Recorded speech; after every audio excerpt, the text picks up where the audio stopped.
사사 기드온이라는 말씀으로 잠깐 말씀을 증거하려고 합니다. 기드온이 살았던 때는 주전 12세기 경이었습니다. 늘 사사기에서 그렇듯 이스라엘 백성들은 태평성대가 되어지면 하나님 앞에 범죄합니다. 그리고 하나님을 떠나게 되어집니다. 우리가 읽진 않았지만 6장 1절 말씀에 우리에게 이렇게 이야기하고 있습니다. 이스라엘 자손이 또 여호와의 목전에 악을 행하였으므로 여호와께서 7년 동안 그들을 미디안의 손에 넘겨주시니 라고 말씀하고 있다는 것입니다. 이스라엘 백성이 범죄하였습니다. 그래서 하나님이 그들을 징계하시기 위해서 미디안 사람들을 사용하셨습니다.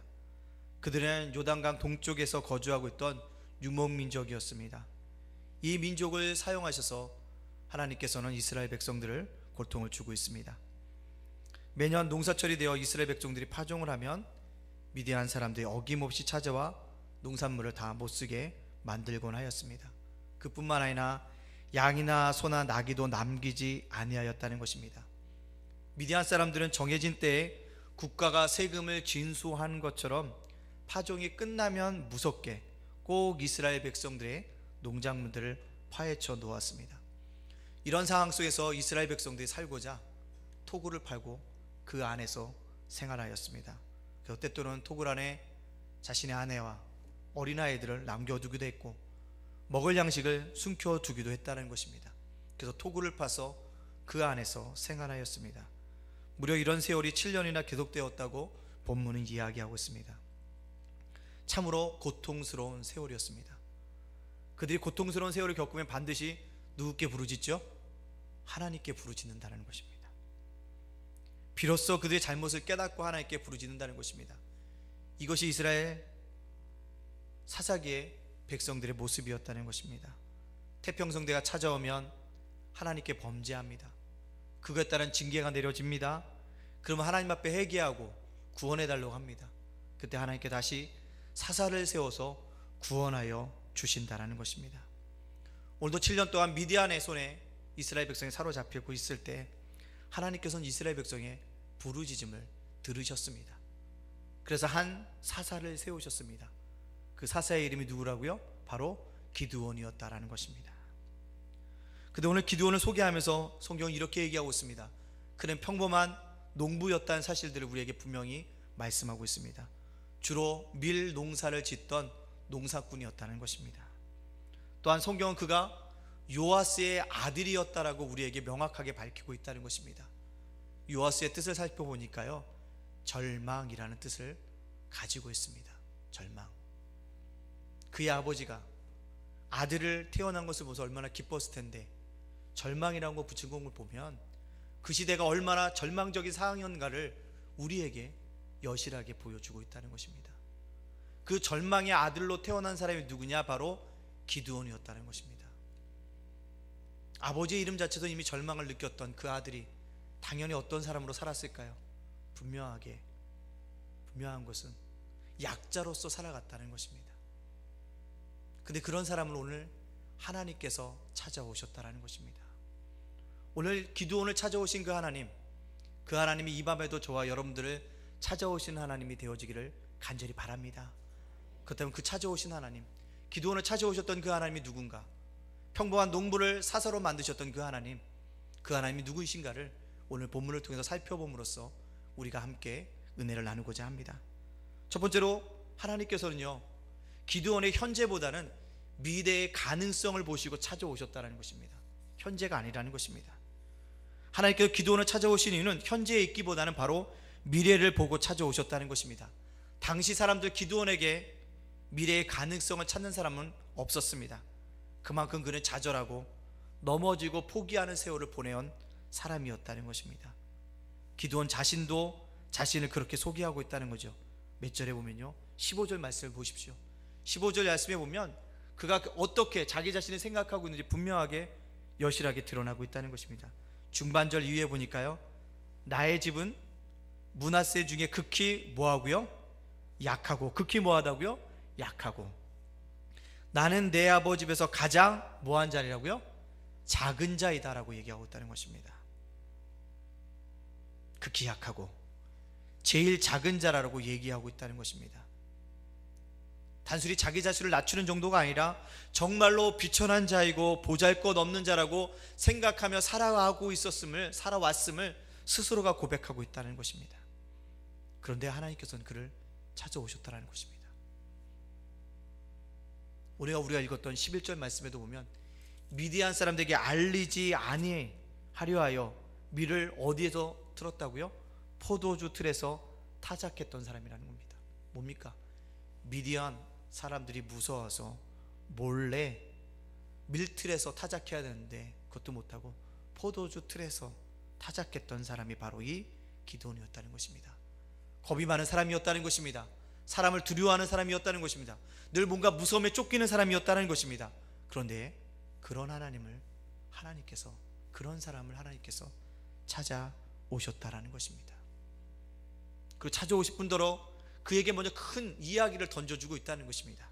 우리 12절에 있는 말씀 다 같이 한번 읽어볼까요? 12절에 있는 말씀입니다. 시작. 여호와의 사자가 기드온에게 나타나 이르되 큰 용사여 여호와께서 너와 함께 계시도다 하매. 아멘. 기드온에게 하나님께서 찾아오시자 그에게 말했던 얘기가 뭐라고요? 큰 용사여 라는 것입니다. 겁이 많은 사람이었습니다. 극히 약한 자입니다. 제일 작은 자입니다. 근데 하나님께서 그를 찾아오시자 그에게 하시는 말씀, 선포하는 말씀 딱 한 가지였다는 거죠. 큰 용사여 라는 것입니다. 큰 용사라고 소개하고 있다는 것입니다. 이때 이 이야기를 들었던 기드온이 얼마나 놀랐을까요? 아마 어리둥절했을 것입니다. 그래서 말문이 막혔을 것입니다. 자신을 제일 작은 자로 여기고 있던 그에게 얼토당토한 이야기라고 생각했을 것입니다. 이처럼 하나님은 사람을 찾아오실 때요, 현재를 보고 찾아오시는 것이 아니라 그의 미래의 가능성을 보고 찾아오신다는 사실들을 우리는 기억해야 합니다.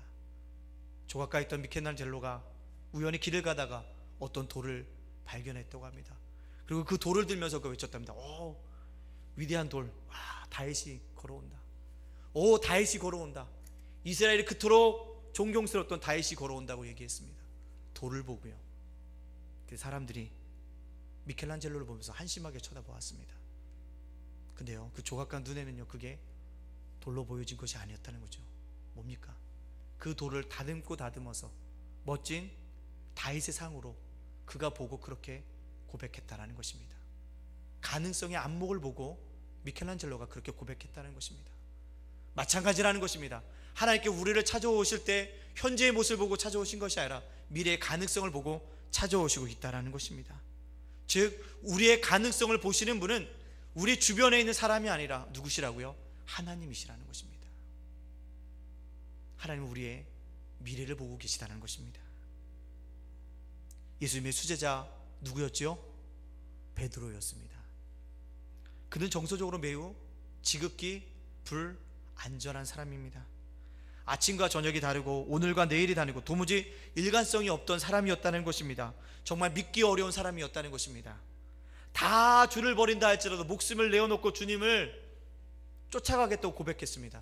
그러나 자기에게 조금 위험만 오면, 상황이 불리해지면 그분을 쉽게 부인하는 사람이었다는 것입니다. 주님께서 제자들의 발을 씻겨주십니다. 그때 자신의 발은 씻지 못한다고 강력하게 부인했던 사람입니다. 그때 주님이 베드로에게 뭐라고 얘기하십니까? 내가 너를 씻기지 아니하면 너와 나와 상관이 없다라는 말에 그가 뭐라고 합니까?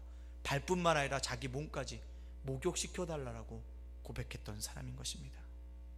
이처럼 그는 다음 행동과 말을 예측할 수 없는 불안전한 사람이었다는 것입니다. 아마 베드로는 변덕이 미덕이라며 살아왔을지도 모르는 것입니다. 그러나 하나님께서는 그 베드로를 찾아오셔서 하신 첫 번째 말씀이 무엇입니까? 내가 요한의 아들 시몬이니 장차 너는 뭐가 될 것이라고요? 게바라 라고 말씀합니다. 장차 너는 뭐가 될 것이다? 게바라고 얘기했다는 것입니다. 게바, 베드로의 아랍어 표현이 아닙니까? 게바의 뜻이 뭡니까? 반석이라고 얘기하고 있다는 것입니다. 하나님께 예수님께서 베드로를 찾아오셨을 때 그의 상태를 모르셨을까요? 알고 계셨습니다. 그러나 그 상태를 넘어서서 나중에 미래에는 반석과 같은 그런 큰 일들을 감당할 사람이라는 것을 보고 그를 제자로 부르셨다는 것입니다. 이것이 바로 주님이셨다는 것입니다. 주님은 복음의 사람으로, 초대교회의 기초가 될 사람으로 반석이신 베드로를 보고 있다는 것입니다. 마찬가지라는 것입니다. 사랑하는 성도 여러분, 하나님은 우리의 현재보다는 우리의 미래의 가능성에 주목하고 계십니다. 현재의 삶이 비록 초라하고 보잘것없는 삶일지라도 때론 비판의 소리를 듣고 말도 되지 않는 소리를 들어도 걱정하지 마십시오.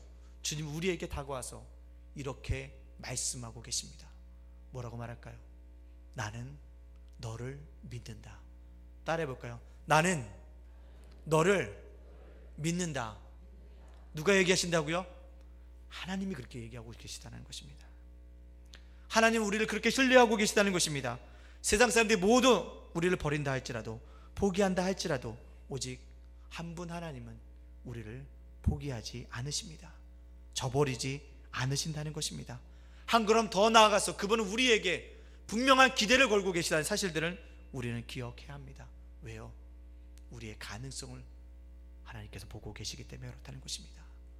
이 밤에 기도원을 만났던 그 하나님, 우리의 가능성을 보시는 그 하나님을 만날 수 있는 믿음의 백성들이 다 되어지기를 간절히 소원합니다.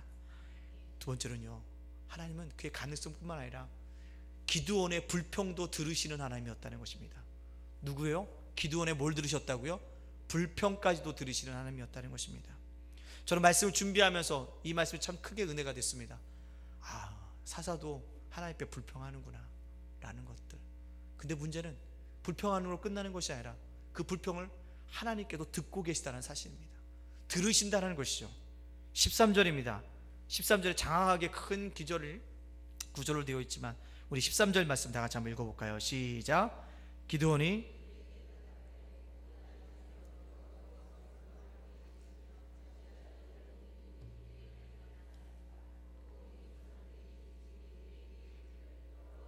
우리를 애굽에서 올라오게 하신 것이 아니냐 한 그 모든 이적이 어디 있나이까? 이제 여호와께서 우리를 버리사 미디안의 손에 우리를 넘겨주셨나이다 하니, 기드온의 불평이 무엇입니까? 우리가 왜 지금 미디안의 손에 있습니까? 라는 것입니다. 하나님이 버려두신 것이 아닌 거냐, 버리신 게 아니냐는 거죠. 또 하나님께서 살아계시다면 애굽했던 출애굽할 때 그 이적을 베푸신 것처럼 지금도 기적을 베푸시는 것이 당연하지 않느냐라고 불평하고 있다는 것입니다. 그 불평, 우리들의 입술에 불평이도 하다라는 것입니다. 우리 때때로 기도할 때 이렇게 기도합니다. 하나님, 어찌하여 내가 이 어려움을 당하는데, 이 고통과 멸시와 천대를 당하는데 내버려 두시나이까? 왜 신원하여 갚지 않으십니까? 왜 결산하여 주지 않으십니까? 하나님, 당신은 살아계십니까? 하나님은 정말 역사하시는 하나님이십니까? 홍해를 가르시는 하나님이 지금도 여전히 존재하십니까? 라고 불평하는 것이 바로 저와 여러분의 모습이었다는 것입니다. 바로 그 불평은 기드온의 불평이기도 했다는 것입니다. 이 기드온의 불평을 들은 하나님, 마음이 편했을까요? 만약 여러분이 왕인데 여러분의 신하가 와서 불평을 터뜨렸다면 여러분들 그 신하를 어떻게 하시겠습니까? 그래, 그럴 수 있지 라고 생각할 사람은 아마 없을 것입니다. 이런 괘씸한 녀석 나에게 대들어 한번 혼 좀 나봐라 라는 것이 우리들의 마음일 것이라는 것입니다. 그런데요, 기드온이 하는 그 불평을 들으신 하나님의 반응은 그렇지 않았다는 것입니다. 14절 말씀에 보면 이렇게 말씀하고 있다는 거죠. 여호와께서 그를 향하여 이르시되, 하나님께서 누구에게 향하고 있다고요? 기드온에게 향하고 있다는 것입니다. 주목해야 할 구절이 있다면 바로 그를 향하여라는 것입니다. 단순히 하나님께서 기드온을 쳐다보았다는 말이 저는 아닐 거라고 생각합니다. 이 말 속에는 분명히 기드온을 향한 하나님의 연민의 마음이 담겨져 있었다는 것입니다. 그렇게 주시하면서 그 눈빛으로 그에게 무엇라고 말씀하셨을까요? 네가 그렇게 불평하고 그렇게 생각하는 것, 그렇게 불평하고 생각할 수 있지. 그래, 나도 알고 있어. 너의 불평을 알고 있어. 그래, 너의 슬픔과 아픔도 내가 다 알고 있지. 그래서 이렇게 내가 찾아온 것이 아니야 라는 말씀으로 그를 주시하고 있는 것입니다. 그를 향하여. 뭐라고 말씀하시지 않지만 이미 눈빛에서 모든 것이 포함된 말씀을 누구에게요? 기드온에게 해주고 있다는 것입니다. 다 안다. 너의 불평과 처지를 내가 다 알고 있다라는 것입니다. 이처럼 하나님은 깊은 통찰력으로 기드온의 상태를 알고 계셨다는 것입니다. 그 도와주고 싶어한 안타까운 마음으로 그를 정말로 연민의 정으로 바라보고 있다는 것입니다. 이 연민이라는 것, 어떤 불평이라도 들어줄 준비가 되었음을 뜻하고 있다는 것입니다. 근데 사람에게 뭔가 불평을 하다 보면요, 나중에는 한계가 느껴집니다. 왜냐하면 불평을 듣다 못하면 때때로 불평하는 사람에게 화가 날 수도 있다는 거예요. 아, 저렇게 불평하는 사람이 내가 좀 멀리 떨어져야지 라는 마음이 생긴다는 거예요. 그 말을 하는 내 속으로 생각하는 순간 불평하는 사람들도 그걸 알아차릴까요, 못 차릴까요? 미안하지만 알아차립니다. 어떤 사람이 수없이 불평을 해요. 어떤 사람이 수없이 들어줍니다. 근데 불평을 듣다 어떤 사람이 아유, 저 불평 그만 좀 들었으면 좋겠다 생각하면 불평하는 사람들도 알아듣는다는 거예요. 마음속으로 느낀다는 거예요. 뭘까요? 사람에게 불평할 때는요, 한계가 있다는 거예요. 다 들어주는 것 같지만 그렇지 않다는 것입니다. 그러나 우리의 어떤 불평이라도 능히 받아주시는 분이 계십니다. 바로 그분이 하나님이십니다. 저는 이 하나님 때문에 오늘 은혜를 받았어요. 설교를 준비하면서 제가 요즘에 기도하면서 얼마나 많은 불평과 불만 하나님께 쏟아놓는지 모릅니다. 하나님 참 이러면서 제가 새벽에 올 때마다 불평을 막 쏟아놔요. 그러면서 이것이 저에게 말씀의 은혜가 되더라고요. 그렇구나, 내 불평까지도 하나님께서 듣고 계시구나. 그러니까 저에게 위로가 되더라고요. 하나님께 내 불평을 들으셨다면 그 다음 행동이 뭐 하는 거구나, 기대가 되고 있다는 거예요. 하나님께 내 불평을 들으셨다고 한다면 잠자코 계시진 않겠지, 무엇인가 다음 행동으로 나와서 나를 맞아주시겠지라는 생각이 저에게 찾아오니까 그 자체만으로도 어떤 것이 이루어져서 어떤 것이 잡혀서 그렇지 않더라도 내 마음속에 진정한 위로가 되더라는 것입니다. 그러면서 이 말씀 생각하면서 생각나는 한 구절이 있었다는 거죠. 뭡니까? 바로 히브리서 4장 15절의 말씀이라는 거죠. 우리에게 있는 대제장은 우리의 연약함을 동정하지 못하실 리가 아니요 라는 것입니다. 우리의 연약함을 동정하시니 그가 바로 하나님이라는 사실을 깨닫게 되어지니까 내 안에 위로가 찾아오더라는 것입니다. 영국의 평신도 신학자여 문학가였던 C.S. 루이스가 시편을 읽었습니다. 시편이 위대하고 아름다운 내용으로 가득 차 있을 것이라고 생각하고 열심히 읽고 또 읽었습니다. 그런데 뜻밖에도 수많은 시편에는요, 아름다운 믿음의 고백도 있지만 미안한 얘기지만 불평으로 가득 차 있다는 것을 그가 깨닫게 되어졌습니다. 그가 그리고 곰곰이 생각합니다. 하나님, 이 위대한 시 속에 왜 이리 많은 불평이 나오는 것입니까? 왜 이런 불평들을 이렇게 적어 놓은 것입니까? 라는 그런 의아심에 그가 빠져들게 되어집니다. 그러다가 그가 그 말씀을 열심히 묵상하다 보니까 그 마음속에 깨달아진 것이 하나 있었다고 합니다. 뭡니까? 그렇구나, 하나님은 인간이 어떤 불평이라도 능히 들으시고 문제를 해결하시는 그런 하나님이라는 것을 그가 깨닫게 되어졌다는 것입니다. 불평을 들으시는 것으로 만족하신 것이 아니라 해결해 주시는 그 하나님이 있기 때문에 이 불평들이 시편에 적혀 있다는 걸 생각하니까 그에게 위로가 되었다는 것입니다. 그렇습니다. 하나님은 인간의 어떤 고통이나 절망스러운 상황도 다 이해하시고 우리의 불평을 말없이 들어 계십니다. 우리가 해야 될 일이 있다면 우리 앞에 있는, 또한 내 가슴 속에 깊이 있는 그 형편, 고통스러운 불평들을 하나님께 토로해야 한다는 것입니다. 그러면 하나님께 우리의 불평을 들으시고 다음 행동으로 임하실 준비를 하나님, 그런 하나님인 것을 여러분들이 믿기를 간절히 바랍니다. 그런 하나님이라는 거예요. 불평을 들으시는 하나님, 그리고 다음 행동으로 옮길 준비를 하시는 하나님. 그 하나님을 만날 때 우리는 기드온과 같이 아름답게 붙들림 바 되는 믿음의 사람들이 되어질 줄로 믿습니다. 오늘 또 말씀 속에 보니까요, 하나님은 기드온에게 시험까지도 용납하신다는 것입니다. 이런 기드온에게 하나님은 내가 너를 통해서 이스라엘을 구원하시겠다고 말씀하십니다. 내가 너를 사용하겠다, 너를 쓰겠다고 말씀하십니다. 이 말을 듣던 농사만 짓던 기드온은 하나님께 이렇게 요청합니다. 뭐라고요? 17절 말씀에 나와 말씀하시는 이가 주 대신을 뭘 보여주옵소서? 표징을 내게 보이소서. 17절 하반절 말씀에 나와 말씀하신 이가 주 되시는 표징을 내게 보이소서라는 것입니다. 뭡니까 하나님? 그리고 제가 그 일들을 감당할 수 있습니까? 그 일들을 감당하려면 하나님이 정말 하나님이라는 그 사실을 내게 보여주시옵소서라는 것입니다. 진짜 하나님인 것을 확인한 후에 말씀에 순종하겠다고 고백하는 기드온이라는 것입니다. 그래서 기드온은 무려 3번이나 하나님을 시험하지 않습니까? 그죠? 뭡니까? 반석 위에 염소 새끼를 놓고 누룩을 넣지 않는 떡을 넣고 또 뭔가 국을 부읍니다. 그때 하나님의 사자가 나타나서 지팡이를 대자 모든 것이 불타 없어집니다. 마술과 같은 현상들이 일어난다는 거예요. 기도는 그 시험에도 끝하지 않았더라고요. 하나님께 또 한 가지 시험을 요청한다는 것입니다. 뭡니까? 양털을 갖고 시험하잖아요. 이 양털을 넣고선 이 양털은 적게 하고 양털 주변의 것은 다 하지 말고 마르게 해주십시오라는 그런 시험을 한다는 거예요. 그 다음날 일어나니까 정말로 뭐만? 양털만 젖었다는 거예요, 이슬이. 근데 그 다음 뭐라고 합니까? 3번째로 또 시험하잖아요, 하나님. 이번엔 반대로 해주세요. 양털은 뭐하고? 마르고, 양털 주변은 뭐겠고요?